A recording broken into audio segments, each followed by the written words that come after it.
here talking about stuff and whatever's going on in his brain. You know it is 100% Bridget!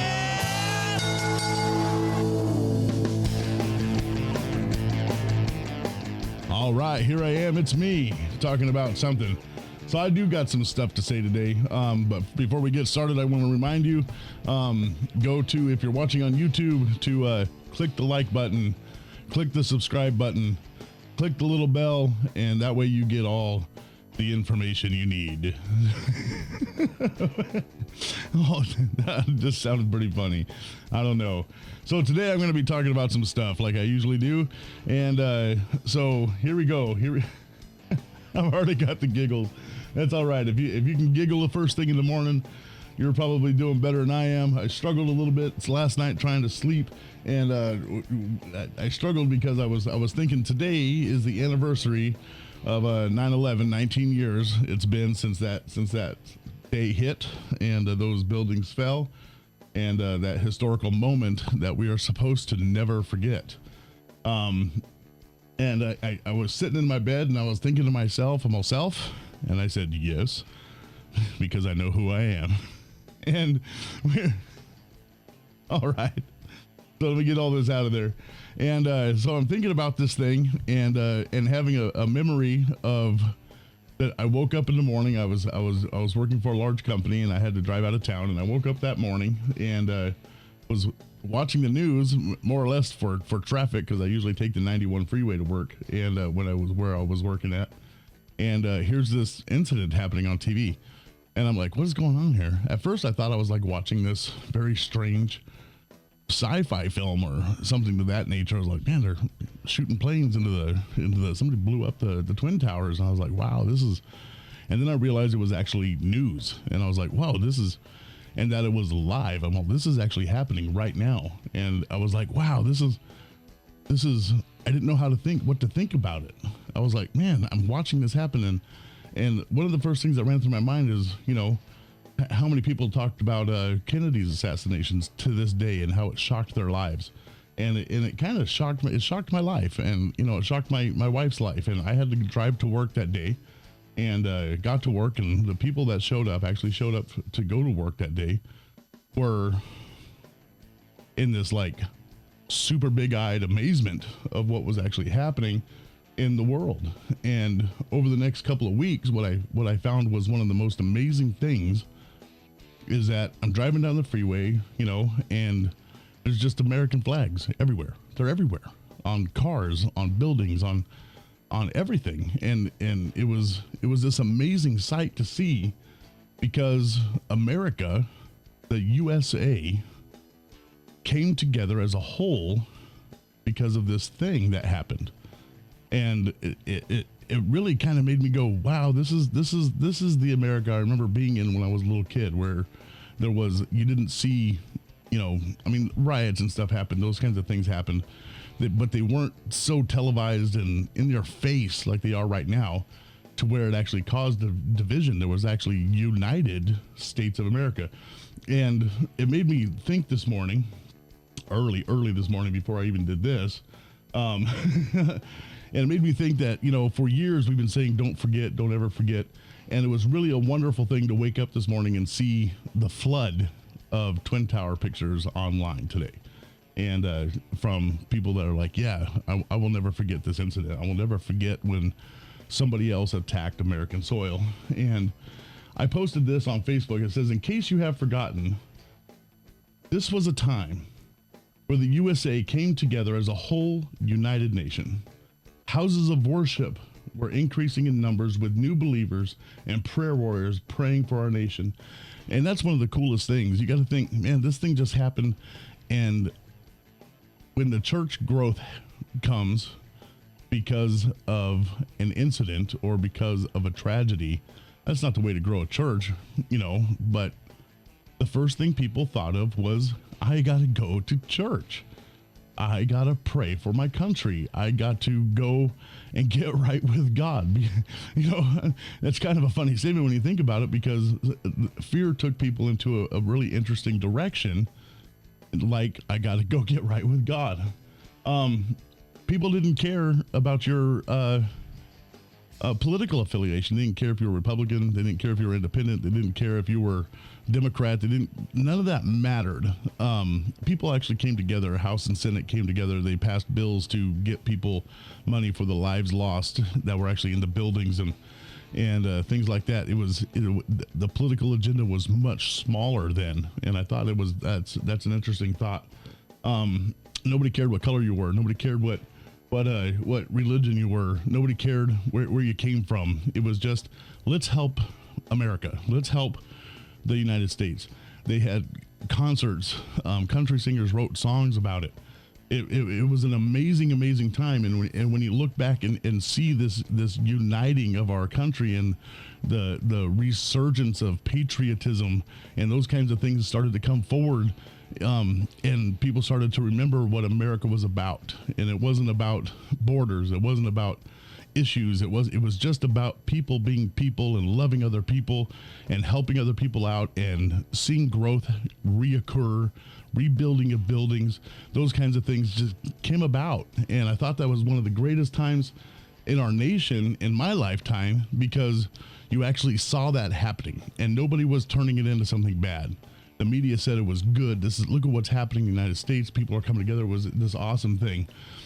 There were more purchases of police officer and fighter costumes for Halloween that year. It was the biggest surgence of those Halloween costumes. How cool is that? We should all dress like nurses now, because they're on the front lines now. Nurses and doctors became heroes for the first time instead of just the person you went to go see. Police officers were heroes compared to what they are today. A lot of people will say that they're villains, or really they were really lifted up. And firefighters also, because they ran into these buildings, and that's what they're actually here to do today. Still today, they will run into that building for you, no matter what you look like, no matter where you come from, and no matter what your political affiliation is, because that's their job. That's what they signed up to do, and they don't get paid a whole lot for it. So I think they should deserve a little bit of respect in that aspect, so just throwing that out there as a personal opinion. People got into emergency mode. My whole family, we were all, the kids weren't, but I was old enough. My wife's old enough. We went and gave blood specifically to be shipped to New York for people. And we did that on purpose. We gave finances for the Red Cross and things like that, so that people could actually get help. So people from a distance all across this thing was happening on the East Coast. We're over here on the West Coast, and people were giving, they were crying, and they were praying. They were doing things to want to help. We came together as a nation.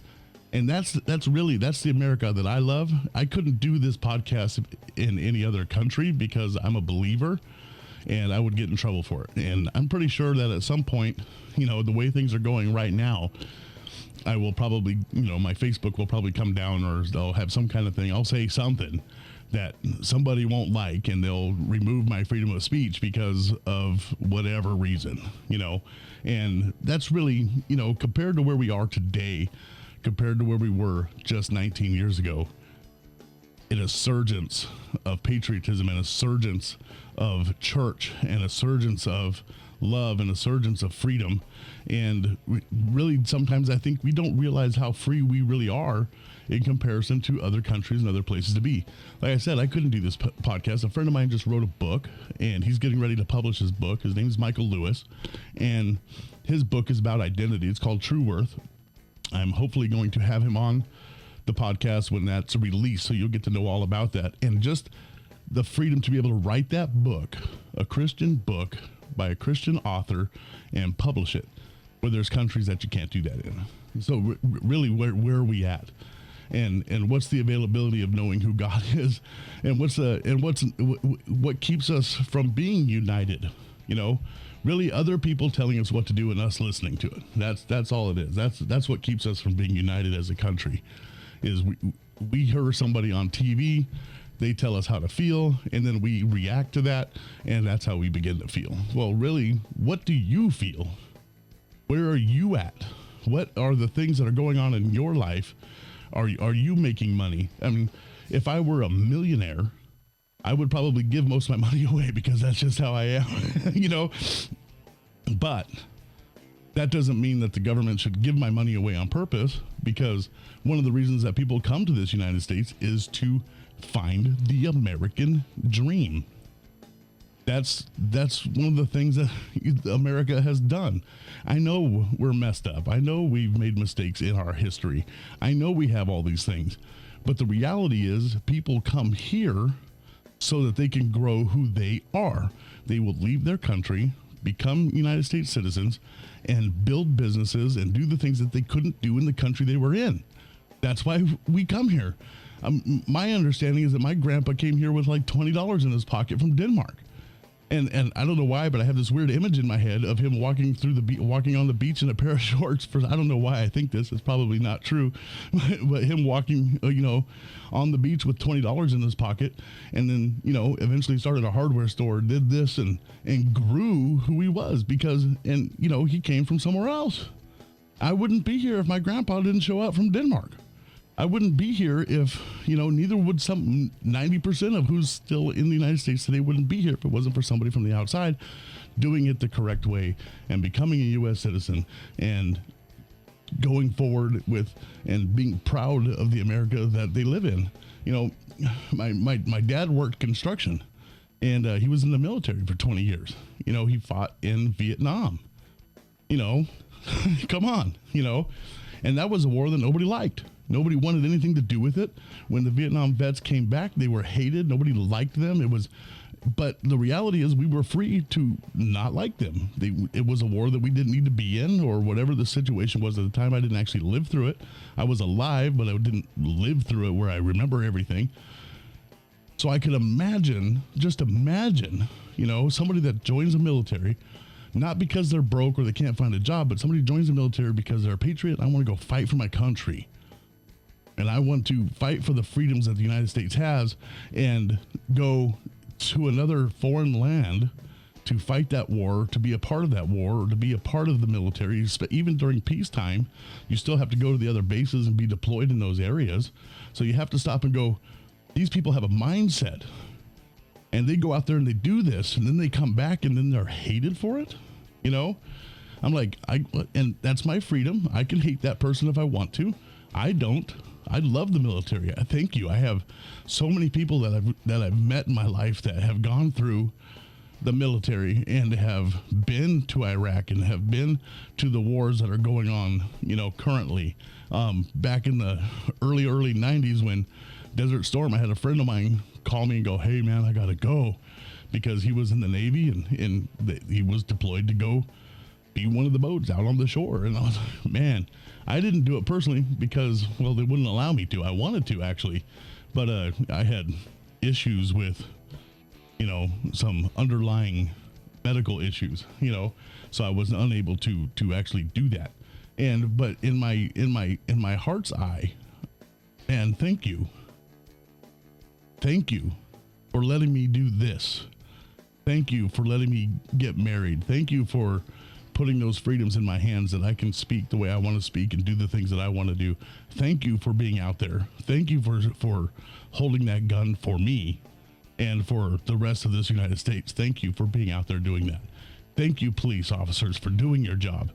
Thank you, firefighters, for doing your job. Thank you, doctors and nurses, for doing your job and not running away afraid and scared, And that's the reality. Is that's one of the things that we should be doing instead of saying, now, I usually don't get political on this thing, but, hey, if you defund the police and you call 911 and nobody answers, that's your fault. Sorry, but that's it. That's the way I think about that. So actually, that's just what I wanted to say today. I don't have a Bible verse. I don't have any of that. This is my thought. This is what I think. This is how my brain works, and this is what I wanted to talk about today. Today is the anniversary of 9/11. Don't forget. Don't forget what people did. Don't forget the people that died. Don't forget the families that died in that situation. And I know there's some people out there that are going to be like, it was a conspiracy theory. Don't talk about it. We did it to ourselves. People died that day. No matter how it happened or who did it. People died that day. And America came together. Worship centers got were increased. People began to pray again. People began to look for God. People began to look in directions that they were not familiar with. People came together and loved one another. People gave blood. People gave tears. And people came together as a United States of America. That's the America I love. United. Right on. Right on.